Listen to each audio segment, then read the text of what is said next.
Oh my god, people. I must have been living under a rock. Helldivers 2 released on the 8th of February. Just, a week or so after Suicide Squad. And because of my tunnel vision for the Suicide Squad game, I did not touch Helldivers 2. But boy, am I going to tell you today that this is a hidden gem. I've now played a little over 12 hours in the game, and I have to say, if you haven't gone out and picked this one up, you should do. And what's insane, unlike the Suicide Squad game, this game is only going to cost you £35. So that is an exact reason why not give it a try. I was hesitant because I didn't think it was the kind of live service game for me. But as time has gone on, I'm slowly realizing it is the right way to do a live service game. Now, before you plunge into your wallet and take the cash out and give your money over to the Helldivers 2 devs, you might think, why is it for me? And I'm going to try and help you guys make the correct decision that I did. Now, I'm first of all going to say that Helldivers 2 isn't like your usual looter shooter. You're not going to load up the game, follow into these missions, grab loads of loot. And if anything, there isn't any loot. You're going to pick up shiny things that are going to help you progress the character that I guess you play at. You can go from level 1 to level 50, and you're going to earn stuff along the way as you level up. But it is not a traditional looter shooter. I don't even know if you call it a looter shooter. Has some kind of hints of like a Tarkov, where you're going to prepare before you head into a mission, and then you're going to head into these missions and try and dominate bugs. This is basically a live service Starship Troopers.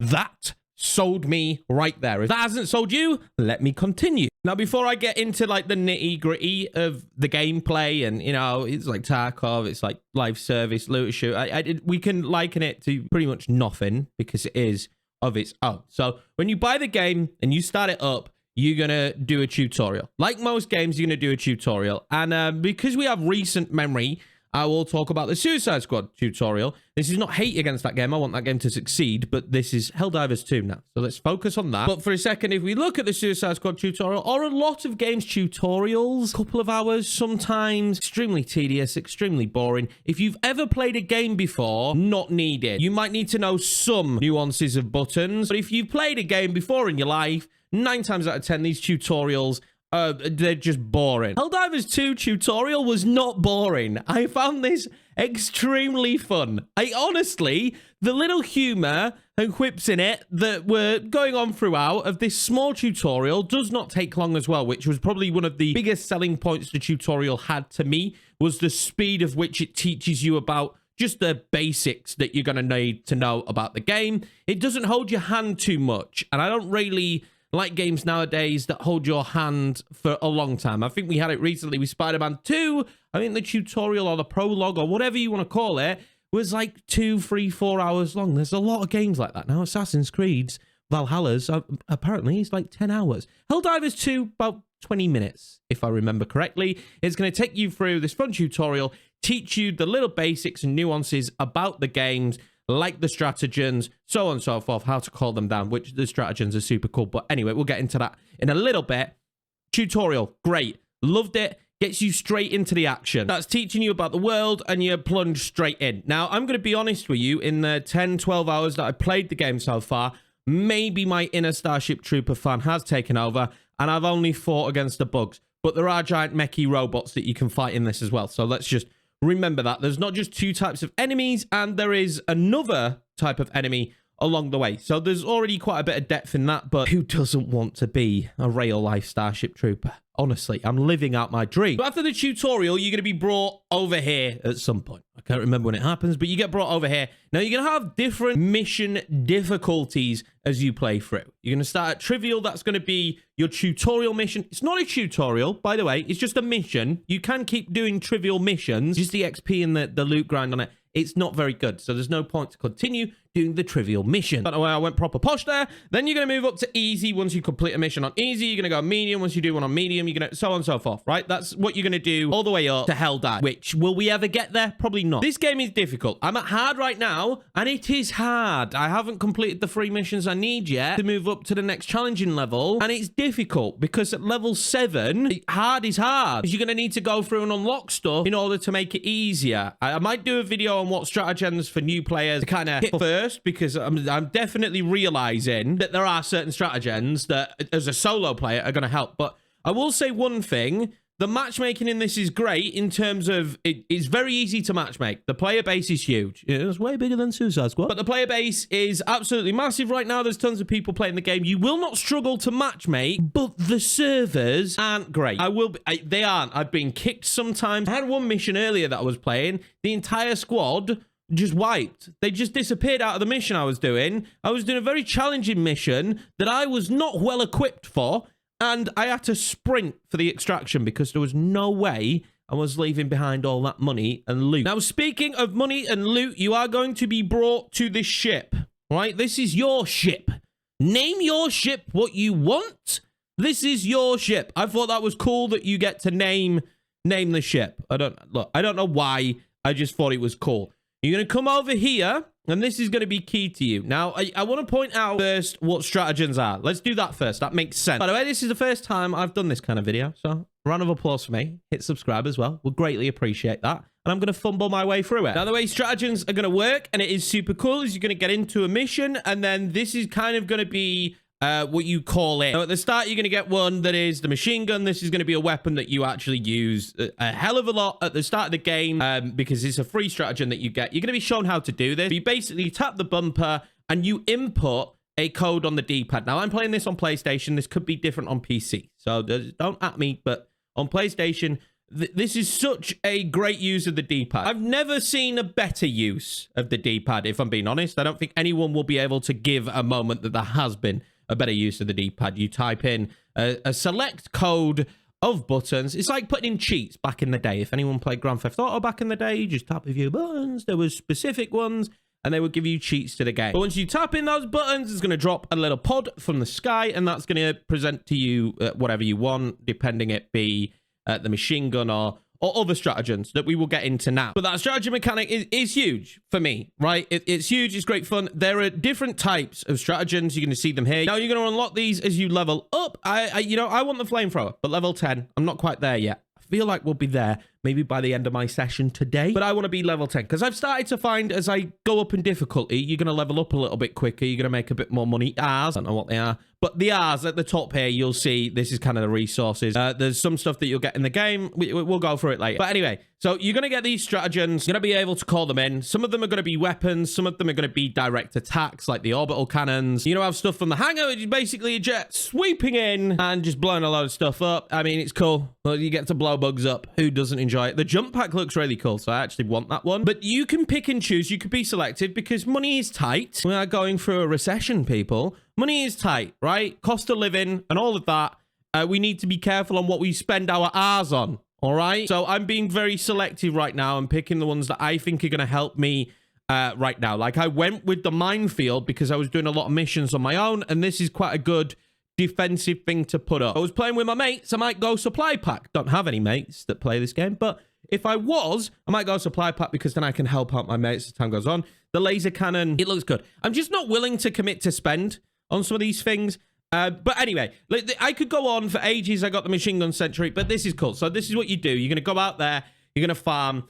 They do cost a lot, so you're not just going to be able to unlock everyone. You're going to have to do what I'm doing. You're going to have to be a little bit more selective about it, and I think that's super cool. So this is just me showcasing the way that the progression system is going to work for you. It's not going to be a traditional RPG, you know, looter shooter where you're going to have skills and stuff like that and the guns, and you're looking at minute stat increases. You're not going to have that. It's more of a fun, you build up, drop in, and the more cool shit that you get, the more difficult of a mission that you can take on with your friends. But trust me, no matter how good the stuff gets, when you bump it up a difficulty, you're crap again. So the game punishes you quickly, and I love it. I think that's one of the best things about this game is the power creep is fun. If I go and do a medium mission now with what I've unlocked, I'll be pretty comfortable. I'll be pretty chilling. But I do a hard mission, and all of a sudden, it's like I've started the game again. And I really like that progression. I think they've nailed that on the head. Now, as I said, you're going to unlock some other stuff, which is these resources at the top. They're going to allow you to take ship module. Again, I'm not going to go too much into detail, but there's this one here, right? There's this more gun. It basically means that your orbital attacks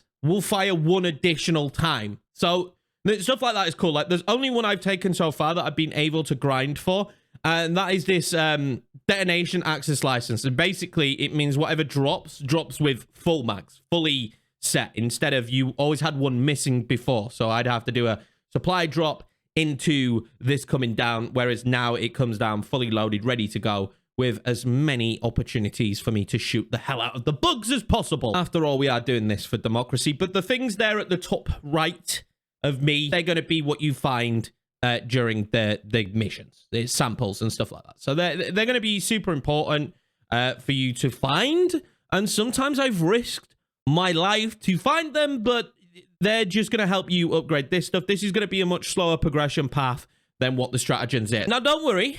It is more than that, my soldier friends. It is more than that. For democracy, you're going to need a lot more. And you're going to need what probably is the nicest microtransactions I've seen. Don't know why I did this, but I am excited. Microtransactions usually, in a game that's as cheap as this, will heavily just make you go, the game's good, it's cool, but then look at all the microtransactions. Now, let's go through the super credits first. They're reasonably priced, so I'm looking at it as a season pass, but it's not really. But for £8, which I think these developers actually deserve, you're going to be able to get these war bonds. Now, so these are war bonds. These are like, I don't know, they're like cosmetic gun progression pass. So you're going to unlock certain guns on here, like the Punisher shotgun is on page 1. I think I'm about to unlock page 4, and I'll be able to get the breaker, which is another shotgun. And as you move through, you'll see stuff like this. I really want the scythe. I'm excited to reach this point. Now, I'll tell you how you earn the little medals after. You're just going to earn them from doing missions, but this is a super cool thing as well. You can get super credit from doing these war bonds. I think you can find them in missions as well, but I could be wrong. But I think you get 700 from just doing the free set of war bonds. But I'll be honest with you, I haven't done it yet, but I'm probably just going to spend the premium to get some of these war bonds. Now, I think this is the one that was in from when I started the game, and this is one that's just been released recently. And I'm going to be honest with you. Someone dropped this on the floor, this sickle, and I got to use it, and it is sick. The sickle is sick. I can't wait. I want it, and it makes me want to spend money, but it doesn't make me feel cheated for spending money. Again, you're still going to need to get medals. You can unlock this, but you're still going to have to grind the game to get medals. You know, the Blitzer is probably going to be super cool. You are going to unlock credits again with this. I think there's a total of 300, if I remember correctly. Yes, so you're going to get 300 super credits back. But so you have to think of it, right? If you spend the £8 on 1,000 super credits, you're actually getting 300 back. And again, on the other one, you'd get 300 on that, which eventually you're going to be able to buy these for free. You're going to be able to pick and buy some of these for free. But I genuinely do believe the devs, that they deserve this money. They've done a great job. And I really like the war bond system. Now, you are going to get these medals from doing missions. You're going to get them from doing all missions, so don't worry about it. But you could get somewhere around 8, I think, is probably the max. 8 or 10. I imagine once you go up in difficulty, you'll get more medals per missions and the way you clear them and what rank you get in the missions. Now, you're also going to have orders, right, that are going to be weekly and daily from what I've seen so far. I've just finished the last major order. Well, I've just got given the reward, and I think that was around 50 medals. And there's 15 for the daily here, right? So 60 enemies using the anti-material rifle. I can't, look, I haven't done that yet. I haven't even started to do that yet. I'm just trying to make my way in this world and fight democracy. But you're also going to get a weekly one, which I think will probably give you around 50 medals. It might change. They're constantly patching. And I think this is the thing that really, really makes me like this game. And it is the sheer amount of information the devs give us and the sheer amount of patches that I have seen since the game launched. This game has put far more content in, far more improvements, server-wide and game-wide, than the Suicide Squad game has since launch. This game is a small dev team compared to a AAA dev team that Rocksteady is, and this game blows it out the water. And when you hear the words gold standard of live service, or this is live service done right, hell yes, it is. Helldivers 2 is exactly what you would want out of a game that you're going to consistently devote your time to. The devs are brilliant. They did a patch recently that upset the player base. They did one. They did. They upset the player base they made people angry for 24 hours because it was fixed after. Does anybody remember the loading Metropolis bug? You probably won't, because most people won't have picked up the bloody game because it had that bad of a reputation. But there was a bug in Suicide Squad that lasted a week. They didn't patch it for a week. Helldivers 2 patched it within a day. I just honestly, if that isn't enough for you, what we've just talked about in this video to pick up the game, then surely it's not for you. But if you are a fan of live service games like me, you like shooting stuff like me, and you love a good progression system, because that's what suckers me in, is the grindy progression systems. I honestly believe that this would, you'll be hooked, and I can't believe the price point is £35. And I'll be honest with you, what Helldivers 2 have done great is probably going to make them a lot more money in the long run than a Suicide Squad. I know I'm using Suicide Squad a lot, but we could use tons of examples. The Avengers game, I mean Destiny, the way that's going right now, but any game that's been a live service game, they seem to focus on the launch, especially the AAA live service games. If you're making one and you watch the video, listen. With a live service game, it is not about how many people you get in at launch. It's about how you keep the hardcore player base, because that hardcore player base will keep pumping money into the game season after season after season. And yes, there has to be a part to be played to the casuals, but at launch, if you can't keep in a hardcore player base, you are screwed. And that is a prime example of Suicide Squad. They don't have a player base now. The player base is gone. The good faith that they had with the small amount of hardcore player base has disappeared. Helldivers 2 launched a very good game.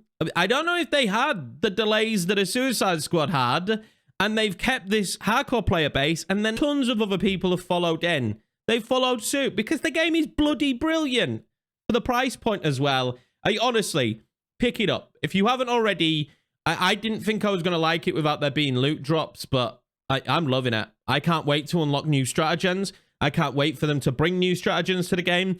I can't wait to buy more guns with the medals and just get out my guy to look like an absolute space marine or something out of Halo Reach. I'm loving every minute of this game right now, and I'm going to continue to play it. I'm going to continue to make content on it, I think. I should not have slept on it, and neither should you. So if this is worth picking up, it definitely is. I appreciate you all. Thank you very much for watching the video, and I'll see you out there on the field fighting for that democracy.